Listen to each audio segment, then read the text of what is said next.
Entonces nos habíamos quedado en ejercicios, ¿verdad? Recuerden que tienen que presentar una tarea. La tarea está habilitada.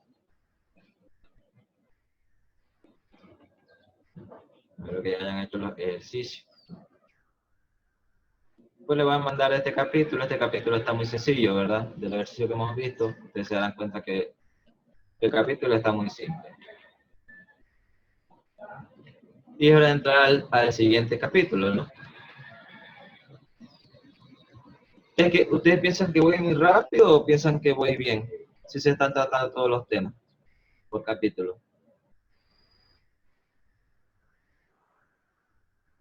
Cualquiera que me responda.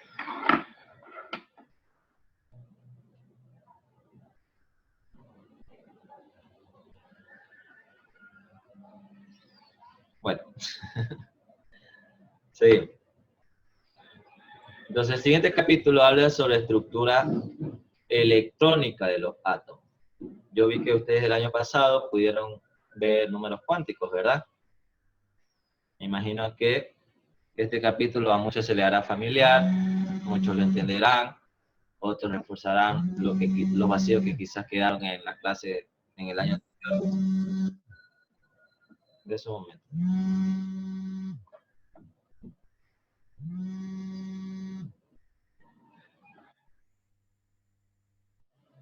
Ya, entonces algunos reforzarán lo que quedó pendiente el año anterior y así, ¿no?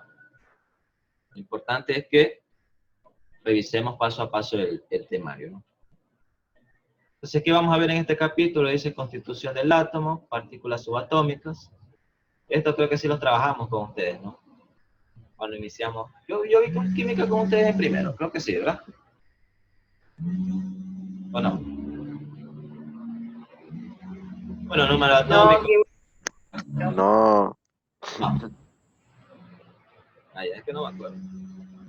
Teoría sobre el desarrollo del conocimiento de la materia, teoría atómica de Niels Bohr, modelo cuántico del átomo, configuraciones electrónicas, etc.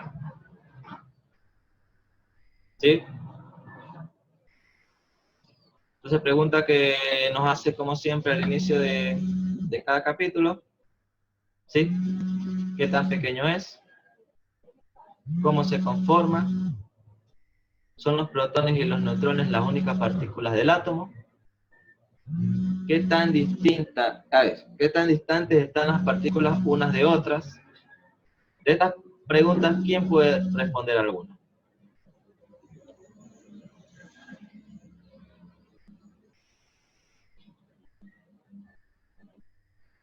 Amanda está teniendo problemas con su audio. Parece que no se puede conectar. Dígale a Amanda que salga y vuelva a entrar, por si acaso, si alguien tiene comunicación con Amanda.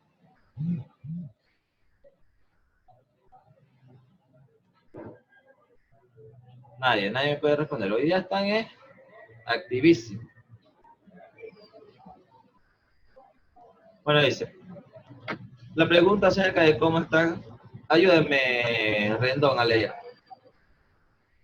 este primer párrafo. Ya voy.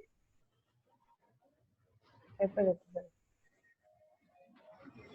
Dice, la pregunta acerca de cómo está constituida la materia es algo que el hombre siempre se ha cuestionado y que perdura desde hace muchos siglos. Así los griegos nos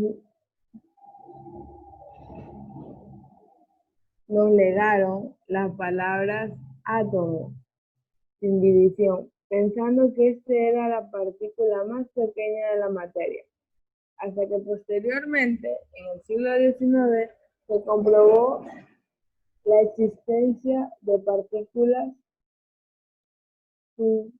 subatómicas. Muchas gracias. Entonces eso, ¿no? En un inicio, los griegos pensaban que el átomo era la partícula más pequeña y de allí la palabra átomo, ¿no? Sin división. Pero después, ¿qué pasó? Se descubrieron las partículas subatómicas. ¿Cuáles son las partículas subatómicas? Si ustedes se acuerdan. Protón y neutrón, no. Entonces son dos, pero son tres. Mm, El que está dando vuelta en las órbitas.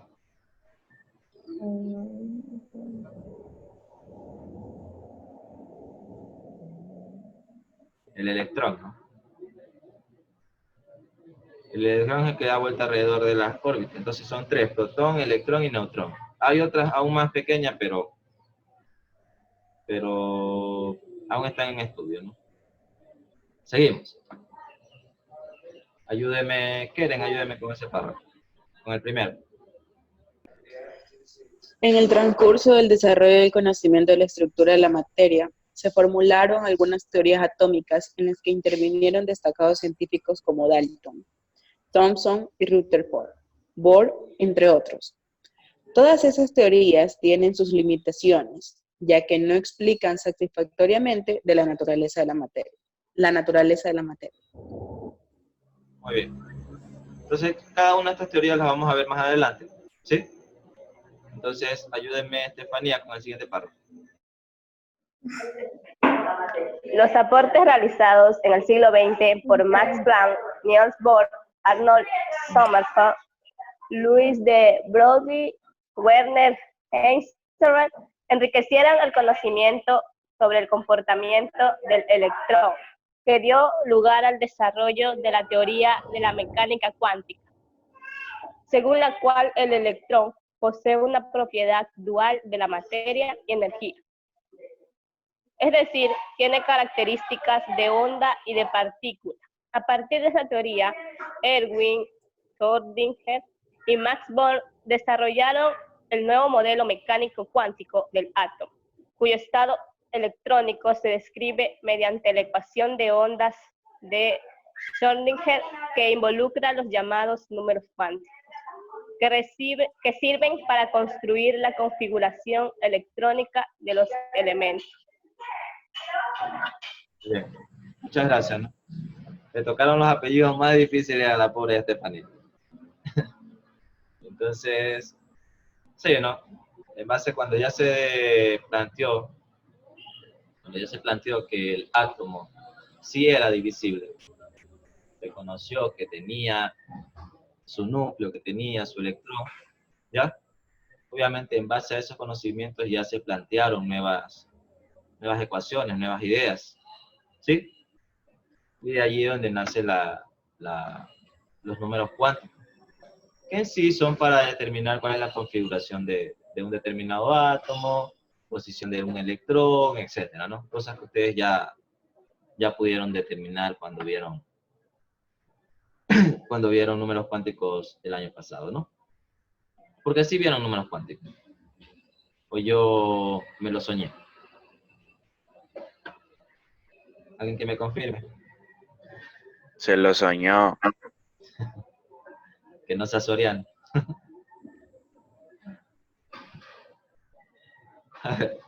Soriano, léame aquí. Hasta donde dice tabla 4.1. Constitución del átomo y partículas subatómicas. Todo eso. Y ahí voy. Constitución del átomo y partículas subatómicas. En la actualidad se considera al átomo como la parte material más pequeña de un elemento, que contiene en su interior partículas subatómicas denominadas electrones, patrones y neutrones. Adicionalmente existen más partículas subatómicas como los quarks y los gluones, pero nos dedicaremos a las partículas más conocidas. El núcleo contiene protones y neutrones, llamados también nucleones, y los electrones que se encuentran en movimiento rodeando el núcleo. Los electrones son partículas sumamente pequeñas cargadas negativamente. Los protones son partículas con carga positiva con una masa relativa mayor al electrón, y los neutrones no tienen carga por su masa, y es muy similar a la del protón.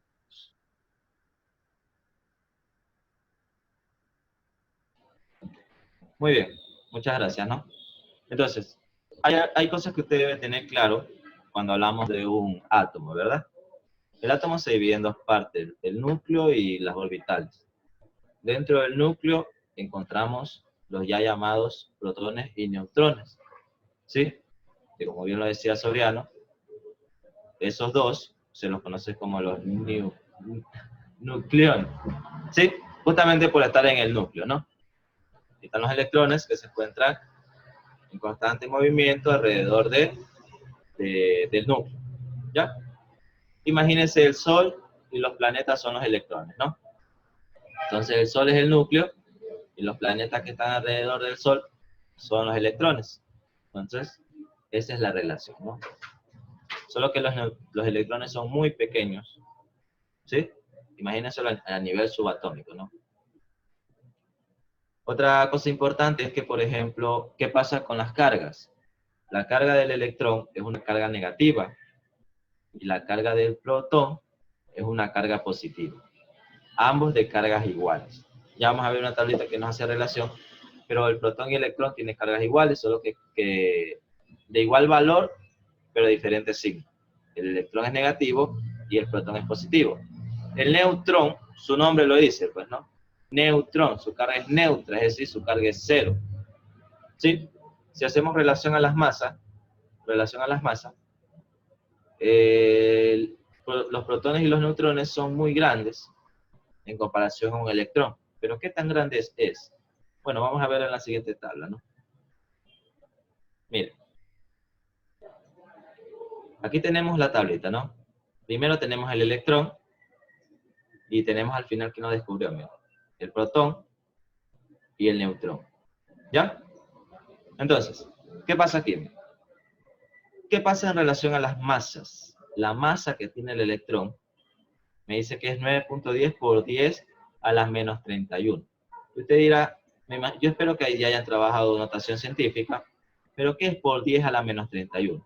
Es que usted después de este punto tiene que mover la coma 30 espacios o 31 espacios hacia la izquierda, aumentándole 0. Entonces, así de pequeña es la masa, cuando usted intenta medir la masa de un electrón. ¿Sí? Es decir, desde este punto aumentele 0, 0, 0, 0 hacia la izquierda, es decir, se va a convertir en un número decimal. ¿Ya? Pero si usted se da cuenta, el electrón en relación al protón, que también es muy pequeño en masa, obviamente, porque son minúsculos, pero compare la potencia de aquí. ¿Qué potencia? Disculpe. ¿Qué potencia tiene el electrón? A la menos 31, es decir, va a recorrer menos 31, 0. ¿Y qué potencia tiene el protón? A la menos 27. Usted haga un cálculo fácil. Ingrese esos dos valores a su calculadora, es decir, divida la masa del protón para la masa del electrón, y usted verá qué tan grande es el protón en relación al electrón. ¿Sí? Eso es un trabajo que se lo dejo para que lo haga en casa, ¿no? ¿Qué nos dice el protón y el neutrón? Que son de igual tamaño, entonces van a tener la misma masa, ¿verdad? O muy parecida, mira aquí. El protón tiene 1.672, y el neutrón tiene 1.6749 por 10 a la menos 27. Es decir, tienen masa muy parecida. ¿Qué pasa cuando hablamos de UMA? De unidad de masa atómica. La UMA, recuerda que la UMA es una unidad que nosotros vamos a utilizar para medidas muy pequeñas. ¿Sí? La unidad de masa atómica mide, como bien lo dice la palabra, unidades de átomos, de masa de átomos. Entonces, si hablamos del electrón, mire la masa que tiene el electrón, 0.00054886. En comparación al protón, que prácticamente es 1, y el neutrón, que prácticamente también es 1. Entonces, lo mismo, si usted quiere tener alguna idea de qué tan grande es el protón en masa con relación al electrón, si no puede dividir estos dos, divide estos dos. Tome el 1.00728 del protón y divídalo para la masa del electrón. Y ahí sabrá qué tan grande es. ¿Alguien que me pueda decir qué tan grande es el protón en relación al electrón en masa? Que tenga la calculadora cerca.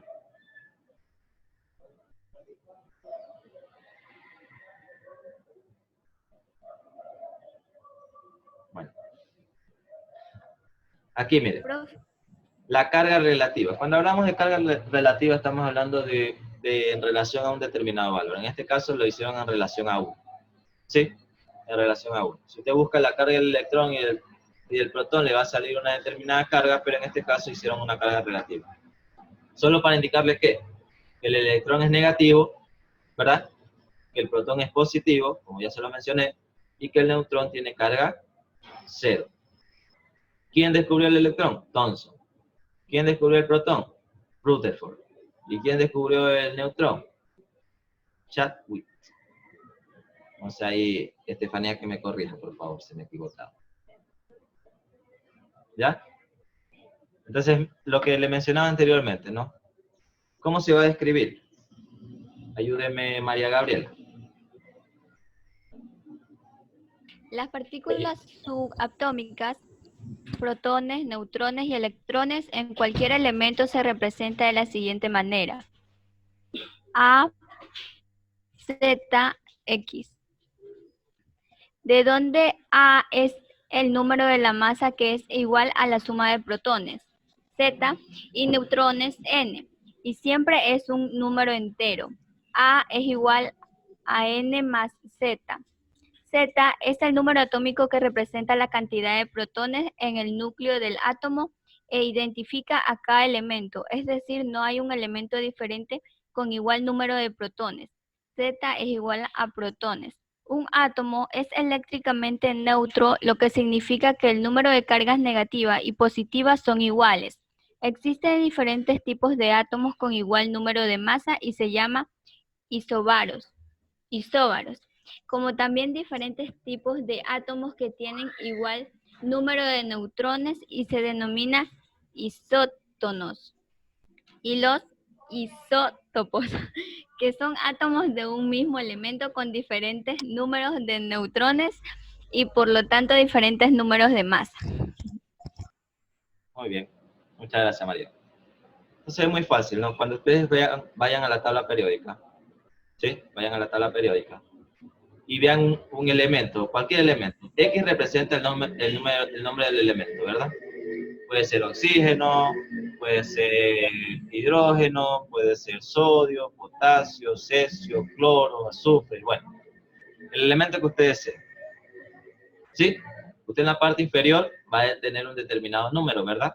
Y en la parte superior de igual manera.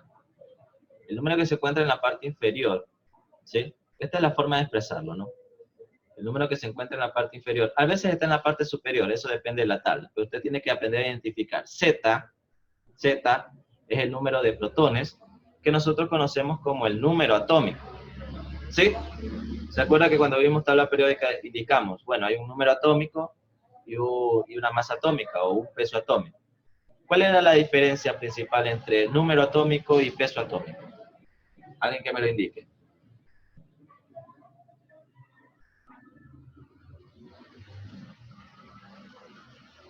¿Qué caracterizaba el número atómico que lo diferenciaba del peso atómico?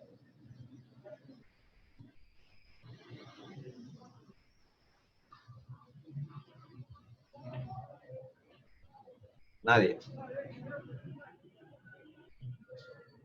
A ver, para resumirles. El número atómico era un número entero, acuérdense, que es el número con el cual estaba ordenado los elementos en la tabla periódica, el número atómico.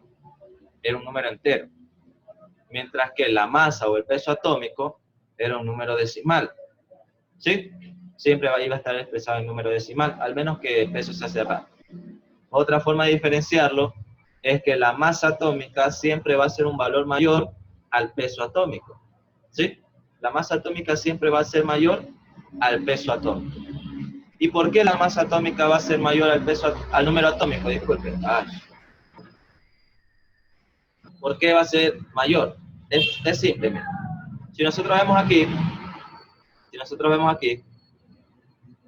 A me indica el número de masa o la masa atómica, peso atómico. A. Y A, que es la masa atómica, nace ¿de qué? De la suma del número atómico o número de protones más el número de neutrones. Si esta es una suma, obviamente este valor siempre va a ser mayor a este valor, al menos que n sea 0. ¿Sí? A menos que n sea 0. Pero no es el caso. Entonces, ¿se entiende eso?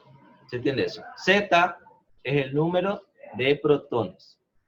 ¿Sí? Que también en la tabla periódica lo conocemos como número atómico. A es la suma entre neutrones y protones, que en la tabla periódica lo conocemos como número atómico. B, como masa atómica. ¿Sí? Bueno, y acá nos indica también un concepto bastante importante que usted lo debe utilizar, y es qué pasa cuando el número atómico es igual. B, ¿qué pasa en un átomo? ¿Qué pasa en un átomo? El número de protones es igual al número de electrones. ¿Por qué? Porque la carga es neutra. La carga de un átomo es neutra. Y si la carga es neutra, significa que lo mismo que usted tiene en positivo, lo mismo lo va a tener en negativo. En otras palabras, en un átomo neutro, el Z representa tanto el número de protones como el número de electrones. ¿Sí? Por ejemplo, si el número atómico de este elemento fuese 8, ¿sí? Si el número atómico fuese 8, yo voy a tener, en ese átomo voy a tener 8 protones y 8 electrones. ¿Sí? Ya lo vamos a ver eso en ejercicio más adelante. Bueno, aquí conceptos que usted debe tener en cuenta, ¿sí? Entonces, ¿qué pasa con aquellos átomos que tienen igual número de masa? Eso anótelo aparte, ¿no? Eso es porque suelen confundir. Igual número de masa, decimos que son isóbaros. ¿Sí? Isóbaros. Igual número de neutrones, pero ¿cuál es la diferencia? Miren, en el primero, en los isóbaros, estamos hablando del mismo elemento. ¿Sí? Del mismo elemento. Acá no. Acá cuando hablamos de isótonos, que son igual número de neutrones, no estamos hablando del mismo elemento. Son diferentes elementos que tienen el mismo número de neutrones. ¿Sí? Y por último los isótopos, que también estamos hablando del mismo elemento, pero que tienen diferente número de neutrones. ¿Sí? Como por ejemplo aquí. Mira aquí. Esta tablita. Mire cuáles son los isótopos. Tenemos el isótopo 12, el 14 y el 16. Se lo llama según su número de masa, ¿no? ¿Y cuáles son las características aquí? ¿Cuál es la característica de un isótopo?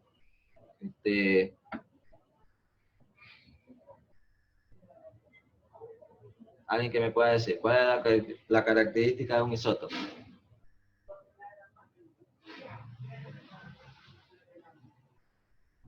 Tienen igual número de neutrones. Isótonos. No. Ah, no, es isótopo. Ah, ya. Que es de un mismo elemento, pero con diferentes números de neutrones. Muy bien. Y como tiene diferentes números de neutrones, diferentes números de masa también. Ya. Mira aquí. Estos dos, son los mismos, es el mismo elemento, ¿verdad? Sabemos que es el carbono. ¿Se entiende, verdad? Este es el carbono y también carbono. Lo que lo diferencia es su masa. ¿Sí se da cuenta? Tiene el mismo número de protones, pero lo diferencia su masa. Y si la masa depende tanto de los protones como de los neutrones, y ya dijimos que los protones son iguales, ¿qué va a cambiar? Va a cambiar los neutrones. ¿Sí? Los neutrones. Entonces mire, en un isótopo tenemos igual número de protones, obviamente igual número de electrones, porque recuerde que los protones son iguales a los neutrones, pero diferente número de neutrones. Y por consiguiente, diferente número de masa. ¿Ya? Acá, lo mismo. ¿Qué pasa con el isótopo del oxígeno? Ambos tienen 8 electrones. Obviamente van a variar en su número de neutrones, y por lo tanto van a variar en su número de masa. ¿Qué pasa con los isótopos de boro? Boro no dan 3. Bueno, los isótopos de boro tienen 5 protones, 5 electrones y diferentes neutrones. Ahora, ustedes dirán, pero profe, ¿por qué son diferentes isótopos? O son diferentes, es el mismo elemento con diferentes isótopos, pero las masas están diferentes al de la tabla periódica. Es muy simple esa respuesta. Miren, las masas que ustedes ven aquí es un promedio, se saca un promedio, ¿sí? Según el porcentaje de cada isótopo en la naturaleza, se saca un promedio y esa es la masa que ustedes tienen en la tabla periódica, ¿sí? Es una ponderación. Imagínense cuando ustedes le califican, ¿verdad? Le califican en matemática según las lecciones, según las tareas, etcétera, etcétera. Eso se lo ponderan. Por ejemplo, le dicen que las lecciones valen el 40%, que las tareas valen un 10%, y así sucesivamente, ¿verdad? Y según la nota que ustedes vayan sacando, se hace un promedio y se le da la nota final. Lo mismo pasa aquí. Imaginemos que este isótopo está en un 60% en la naturaleza y este isótopo está en un 40%. Pues hago la ponderación, hago el promedio entre estas dos masas y de allí ese valor es el que yo coloco en la tabla periódica. Entonces, ¿qué es el valor? ¿Qué es la masa? ¿Qué es el peso atómico que nosotros vemos en la tabla periódica? Es una masa promedio, se dice que es una masa promedio de todos los isótopos que existen en la naturaleza de ese elemento. ¿Ya? Por ejemplo, usted ve aquí, ¿cuánto es el oxígeno? ¿Cuánto le marca el oxígeno? Le marca 16 punto algo, ¿verdad? ¿De dónde sale ese 16 punto algo? Del promedio entre 16 y 17, pero ponderado a...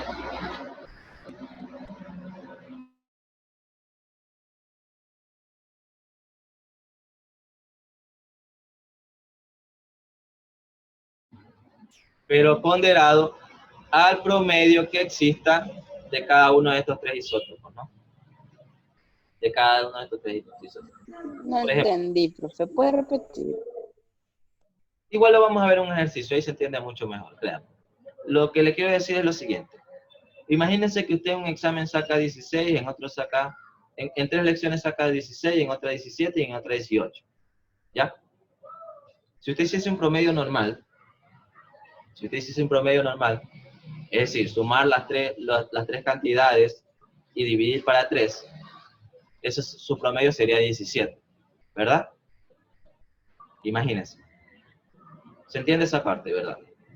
Sumo las tres cantidades, 16, 17 y 18, que son las del oxígeno, hago un promedio y me sale 17. ¿Ya? Cuando hablamos de la masa promedio, no es lo mismo, por ejemplo, no es lo mismo, ¿cómo le explico?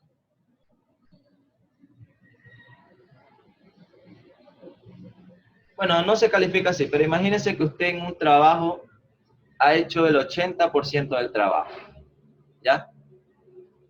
Y sus otros compañeros hicieron el 10% y el 10% para calificar el 100, para llegar al 100% del trabajo. La pregunta es, ¿a los 3 deberían pagarle lo mismo? No. No, en teoría no. Por lo general no pasa así, pero en teoría no deberían pagarle lo mismo porque usted hizo el 80% del trabajo y sus otros dos compañeros hicieron el 10%. Si nosotros usamos ponderaciones, imagínense que yo tengo $1000 para pagar por el trabajo que ustedes hicieron, ¿ya? $1000. Y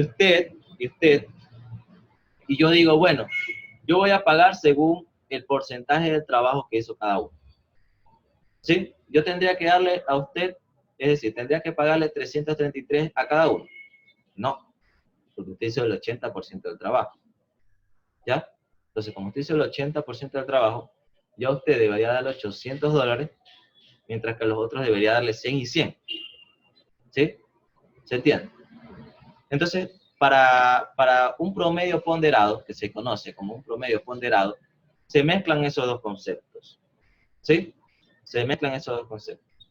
Entonces, imagínense que el oxígeno 16 haya un 80% en la naturaleza. Imaginemos que el oxígeno 16 haya un 80% en la naturaleza, que el oxígeno 17 haya un 10% y que el oxígeno 18 haya un 10% también. ¿Sí? Entonces, cuando queremos calcular la masa promedio, no vamos a decir que el 17 y el 18 colaboran con la misma cantidad de masa que el oxígeno 16, porque obviamente el oxígeno 16 es más abundante. ¿Ya? Eso lo vamos a hacer en un cálculo. Sino que yo, como siempre le digo, ¿no? Primero la parte teórica, analizamos la parte teórica y luego analizamos la parte de ejercicio. ¿Sí? Entonces, más que nada eso es lo que les quiero dar a indicar. Que se hace un promedio, pero no solo con las masas, sino también con el porcentaje de cada elemento que existe en la naturaleza. ¿Sí? Tal como el ejemplo que le digo ahorita. Si el oxígeno es 80, el 16 es 80, el oxígeno 17 es 10 y el oxígeno 18 es 10, obviamente más cantidad o más, el promedio se debería ir más hacia la masa de 16, ¿se entiende? Y es lo que pasa en realidad, porque si usted se va a la tabla periódica, vamos a la tabla periódica rápido, antes que se acabe la clase. Bueno, ya se acaba antes. Vamos a la tabla periódica. No sé si ya me pasé o qué.